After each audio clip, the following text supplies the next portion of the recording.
माननीय मंत्री जी के लिए यह मधुबन विधानसभा के लोग ऋणी हैं। माननीय मंत्री जी ने जो कार्य किया है अब तक किसी ने किया नहीं। माननीय मंत्री जी को हम लोग बार बार धन्यवाद देते हैं। उनके माता पिता को धन्यवाद देते हैं जो दारा सिंह जैसे लाल को पैदा उस माँ ने किया है। उनको बार बार हम लोग प्रणाम करते हैं। माननीय मंत्री जी ने विकास किया है, विकास किया है।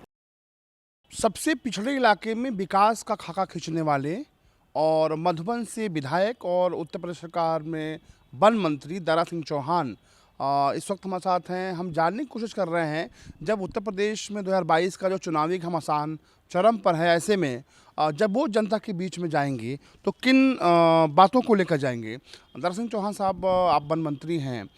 सबसे पिछड़ा इलाका कहा जाता था, लेकिन अब विकास की जो बयार है वहाँ बहने लगी है। हम बात मधुबन की कर रहे हैं। कौन से ऐसे मुद्दे हैं जिनको दमदारी से लेकर आप फिर जनता के बीच में जाएंगे?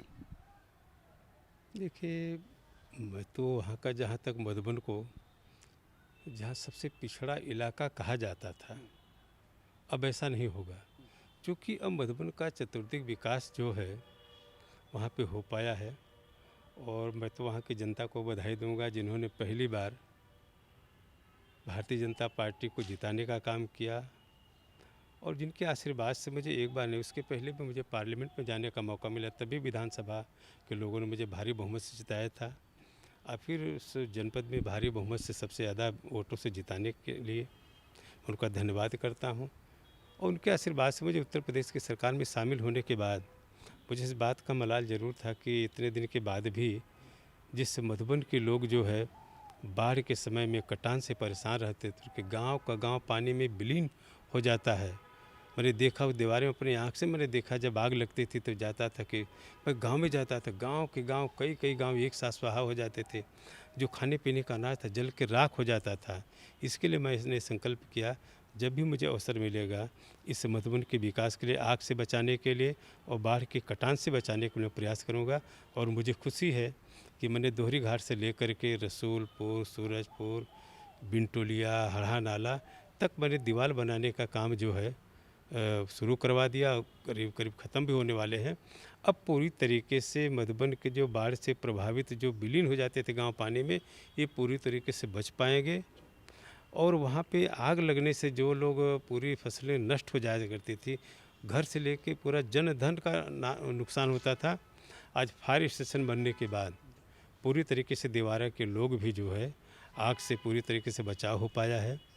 और जहाँ तक मधुबन चूँकि शहीदों की धरती रही है, जिस धरती के लोगों ने इस देश की आज़ादी के लिए अपनी जान की कुर्बानी दिया है, हमेशा विकास में उपेक्षित रहे हैं।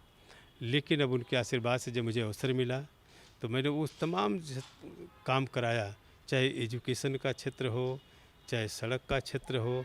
हर क्षेत्र में आपने देखा होगा कि मधुबन की एक भी ऐसी कोई सड़क नहीं है जिसको लोग चाहते थे, आज बढ़िया क्वालिटी से के द्वारा जो है, अच्छे तकनीक के द्वारा जो है वो बन पाई है। मुझे खुशी है कि मैं जब जाता था, जैसा मधुबन से लेके परसिया तक की रोड कब बनेगी, 2500 साल से जब चुनाव आता था, धरना प्रदर्शन आंदोलन होता था। आज मुझे खुशी है कि मधुबन से लेके दुबारी होते हुए परसिया तक रोड बन रही है। नगरी पार से शक्करपुर मैंने, और यहाँ जो ऐसे रोड थे, मैंने देखा कि जिस रोड पे लोग बरसात के समय में सिंबॉलिक रूप से धान की रोपाई करते थे, जनप्रतिनिधियों को दिखाते थे, आज वह रोड पूरी तरीके से बन कर के तैयार है।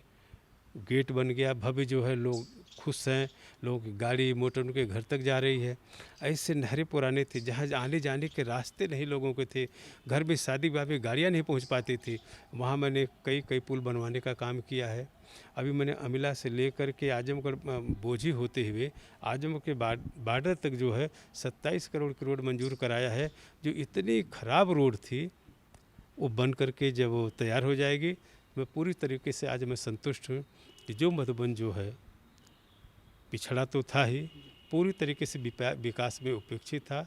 और पूरी तरीके से आज लोग, वह मधुबन विधानसभा उस ज़िले का जो रोल मॉडल बना हुआ है विकास के रूप में। आज लोग कहते हैं कि शायद मेरा भी क्षेत्र अगर मधुबन की तरह विकास होता तो शायद मैं खुश रहता। तो आज उस तरीके का मधुबन का विकास हुआ है।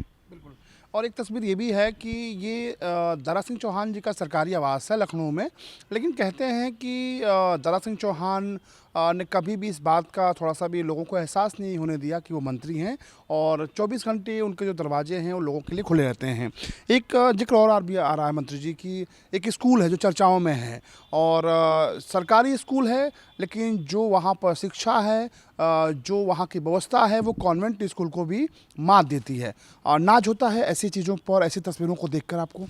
निश्चित रूप से मैं तो बधाई देता हूँ तत्कालीन वहाँ के अधिकारियों को, जिनके प्रयास से वहाँ के प्रिंसिपल को, जिन लोगों ने रिटायर होने के बाद भी उसमें सेवा देते रहे और पूरे मनोयोग से।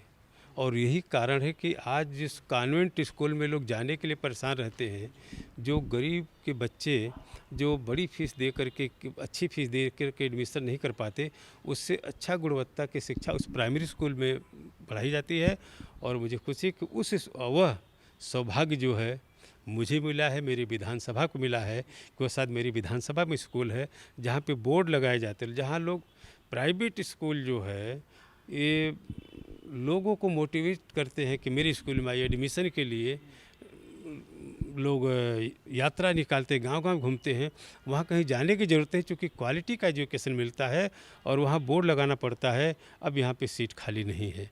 ये मेरा सौभाग्य है कि मेरे क्षेत्र का सौभाग्य है कि मेरे स्कूल में इस तरीके के प्राइमरी स्कूल जो है वहाँ के एजुकेशन क्वालिटी को सुधार करने के लिए हमने पहल किया है। आने वाले दिन में इसी तरीके से जनपद के और स्कूल भी उसी दिशा में अग्रसर होंगे। आखिरी सवाल जाते जाते, कुछ बातें जो मधुबन की जनता के से आप कहना चाहते हैं, चूँकि एक आत्मीय लगाव है आपका, आप उस मधुबन से विधायक हैं, प्रदेश सरकार में मंत्री हैं, कुछ ऐसी बातें जो कहना चाहते हो वहाँ के लोगों से? देखिए, मैं मधुबन की जनता का तो मैं ऋणी हूँ कि वहाँ के लोगों ने आशीर्वाद मुझे कई बार दिया और इस बार भी दिया। पहली बार मुझे जिताने का काम किया और उन्हीं के आशीर्वाद से मुझे उत्तर प्रदेश की सरकार में शामिल होने के बाद जो कुछ मैं कर पाया, उनके इच्छा के अनुरूप मैंने पूरी तरीके से तन्मयता के साथ उस मऊ के चतुर्दिक विकास के लिए मैंने काम किया है। मैं मऊ की जनता से मैं अपील करता हूं कि आने वाले दिन में आप हमेशा खुशहाल रहें। नए साल की मेरी पूरी शुभकामना है कि नए साल में स्वस्थ और मस्त रहें और अपने सेहत का ध्यान रखें और हमेशा रचनात्मक दिशा में जब भी कोई ज़रूरत पड़े तो मऊ की जनता जब आज़ादी के लेकर के अपनी जान की कुर्बानी देने के लिए तैयार रही, तो आने वाले दिन में जब भी विकास की ज़रूरत पड़ेगी तो मऊ की जनता साथ खड़ी होगी। बहुत शुक्रिया। ये दारा सिंह चौहान हैं। मधुबन में जिस तरह का इन्होंने विकास कराया है, उसी तरीके की जो इनकी सादगी है उसकी भी चर्चाएं प्रदेश भर में होती रहती हैं। यूरोप समाचार के इस एपिसोड में मेरे साथ बस इतना ही। कैमरा पर्सन सौरभ पांडे के साथ अमितेश श्रीवास्तव। नमस्कार।